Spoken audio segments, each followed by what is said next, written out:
Thieves entered at 4 shops at once on Monday night. The thieves took all the cash from the shop by breaking the door of the shops. Kamlapur police arrived at the location on Tuesday morning after they were informed about the incident. On that night, the theft occurred at bakery shop of Sumandep from Kamlapur, Nagaon, Chini, mechanic shop and mobile shop of Ripandep, grocery store of Sanjeev Ghosh nearby Punjab National Bank and medical store of Gopal Bhattacharjee nearby Kamlapur Hospital.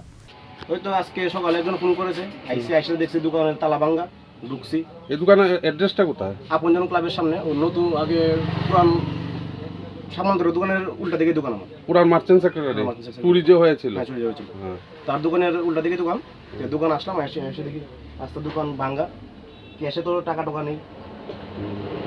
কেমন টাকা চুরি হয়েছে মনে হয়? কয়েনের bundle ছিল, তারপরে 10 থেকে 20 টাকা তো এটি থাকে দোকানে, এটি তো বাড়িতে নেওয়া হয় না। 7 থেকে 8 হাজার টাকার মতন। আপনার দোকান ছাড়া আর আমার দোকানের সাথে একটা দোকান চুরি আছে, পারুল বেকারি, আর দোকানও চুরি হয়েছে।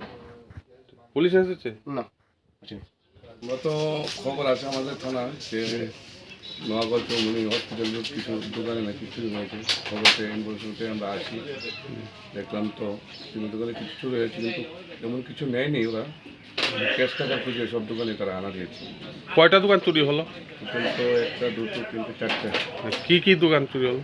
তো মোবিল হাউস একটা বেকারি, একটা তো দাবা, আর এখানে তো হচ্ছে মেডিসিন শপ। চুরিটা তো একটু অন্য ধরনের চুরির কায়দার দেখলাম এখানে, যে মেডিসিন শপের উপরে টিন কেটে গাড়ি দিয়ে সিলিং ভেঙে নিচে নেমেছে, নামার পর সিসি ক্যামেরাতে ফুটেজ দেখতে বলে সিসি ক্যামেরা এটা নিয়ে গেছে, মেশিনটা ওরা নিয়েছে। কিন্তু টাকা পয়সা এরকম অন্য কিছু জিনিস সেরকম নেয়নি। রাত্রে পুলিশ পহরা থাকে কি? থাকে, মোবাইল বাইক মোবাইল থাকে আমাদের। Bureau Report, Chini Khorang.